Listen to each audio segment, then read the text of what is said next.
What exactly is hypnosis? I'm going to break this down. I'm a hypnotherapist by trade, by profession, and I realized that my channel needs a lot more content focused on hypnosis and hypnotherapy. This is why a lot of folks subscribe to me, apart from the business stuff. So let's really get into it, because once you master the mind, you literally master your reality. I have my notes in front of me in case you see me looking down, by the way. So what exactly is hypnosis? So first of all, you need to understand that there's more to reality than what our brain can process. There's a lot more going on in our external reality than what our brain can process. Our brain only processes things through the five senses, right? Taste, touch, smell, hearing, and sight.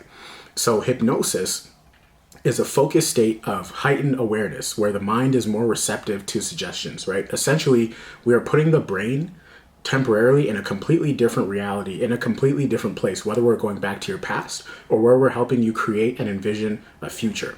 In that state, you are in a blend of being highly alert, but also deeply relaxed. The closest form to that is as though you were sleepwalking. You're not totally asleep, but you're essentially in a dreamlike state where you are at the mercy almost. That's not the right term, but you're being given suggestions and your brain is essentially casting that dream, right? Based on the suggestions of the hypnotist slash hypnotherapist, right? So hypnosis is really, really powerful for a few reasons. Number one, it allows us to go very deep in the subconscious mind, which is a very real thing. It's just the umbrella term for the part of the brain that does not occupy focal awareness. So the part of the brain with all the subconscious processes, the things that help you breathe, the things that help you keep awareness of what's going on around you, because the brain itself is designed to be very, very efficient. The brain only operates to the present moment and is concerned with what's going on right now, right in front of you. Could you imagine if you were always aware of all the traumas and all the memories and all the things that's ever happened to you? You'd be paralyzed, right? Like, you'd be consumed by this stuff. So the conscious mind, the conscious part of the brain, represents only 5% of the brain's processing power. The processing power that's being actively used for whatever it is you're doing right now. The other 95% is a subconscious mind. Therefore, a lot of people stay stuck in their lives simply because the subconscious mind is not wired in a way that's in alignment, conducive to their goals, to the lifestyle they want. They're trying to build a grand reality for themselves, but their subconscious mind is wired in a way where their belief system is such that they don't believe they can do it, or they lack the self-esteem, or they lack the self-worth, or all these what we call now limiting beliefs, these beliefs that are limiting our ability to execute on our dreams. This shows up and manifests on a surface level in terms of being hesitant, a lack of confidence, a lack of ability to pursue your goals, right? Procrastination, things like that. So hypnosis is really just a science and a tool to go deep into the subconscious mind, deep into this bank vault of all the beliefs, the deepest beliefs, your memories, all of your emotions, the way you process things, all the things that make up your identity, and to reprogram these things.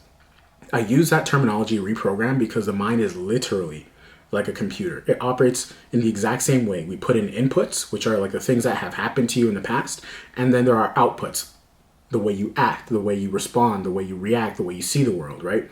Inputs and outputs. Hypnosis is just about coding in new pieces into the subconscious mind, literally planting the seeds for your identity. And what happens over time, you're not aware of this because, again, this is a subconscious mind stuff, right? This is done within the subconscious mind.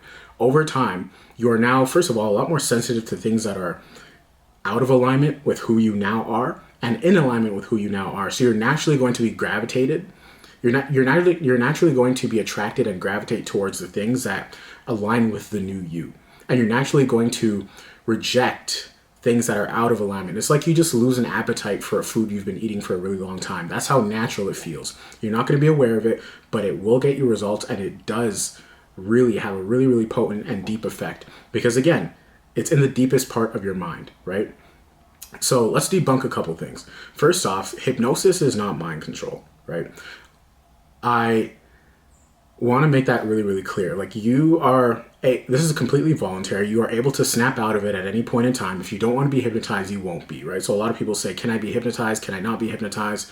You can be hypnotized if you're open to it. If you want to be hypnotized, you will be hypnotized. If you're against it, you're not going to allow anybody to just put you to sleep. Like, there's nothing I can say right now in this video that'll make you just fall asleep like that. But if you're open to it, it can be done in such a way that you feel like, you literally feel like, for example, you can't open your eyes. Like, we can turn that process in your brain off. This is why like the rapid hypnosis videos I threw up on Instagram went so viral. It's because people were in the comments saying, wow, I literally can't open my eyes. Yeah, because you're open to it. You're literally just curious about it. You're open to it. And those who say that it doesn't work, well, it's like you're trying to test it to see if it's possible or not. Of course, you're not going to allow someone to just, have you close your eyes and not be able to open them. Like you're fighting it, right? It's exactly that. It's just like therapy. If you don't want to participate in therapy, you won't see any results. It's the exact same thing. This is why the therapeutic branch of hypnosis is labeled hypnotherapy. So it's a completely voluntary process, and the subject, the patient, remains fully in control, right? So on a scientific level now, and I'm gonna try to not overwhelm you here, but on a scientific level, the brain waves that we operate with in hypnotherapy, they actually change. So when you're in a highly alert state, you are in beta, like your brain is operating with beta waves and gamma waves. This is highly alert, highly focused brain waves. So as I'm talking right now, or if you're doing work, deep work, or you are at the gym, you're operating in like a beta/gamma wave brainwave state. This is the science behind it. As you fall closer and closer to sleep, you go into alpha, and then theta, and then delta. Delta is like you're knocked out, you're unconscious, you're full on dreaming. That's not what we reach in hypnotherapy because we need to keep you awake, right? And so really hypnotherapy operates in primarily the theta wave state. Theta and sometimes alpha, but primarily theta. You can take meditation, deep meditation as an example. When you're in a deep meditative state, your brain is in a theta wave state. It's operating with theta waves. And so a question I get is, I'm not able to relax, or I'm not a visual person, and these will be topics for other videos, but I'm not really able to relax really well. I have ADD or ADHD. Like, will hypnotherapy work for me? 1000%, because the real skill, one of the real core skills of any hypnotherapist is to provide a space through building rapport, through the pace, through everything, the tone of voice, to allow you to feel relaxed. Right? There's a lot of upfront work I do with people in terms of just having multiple conversations with them upfront, so they just get to know me, right? Because it's very difficult to relax in front of a stranger, even if it's done online, like my sessions are done. So if you can go to sleep at night, if you can take a nap, you can be hypnotized, because it's all about brainwave states, right? And it's all about me as a hypnotherapist providing the right environment and having curating the right relationship with my patients, with my subjects, to allow them to just feel comfortable and relaxed. And the thing I say at the start of every session is your only job today is to just relax and put yourself in a comfortable position, whether that's sitting down or laying down. But otherwise, that's it. It's as simple as that. So hypnosis, again, is a focused state of heightened awareness where the mind is more receptive to suggestions. You are what it feels like is you are just deeply relaxed, but you're very well aware of what's happening. It's almost like you're floating, and you are now looking in the depths of your own mind.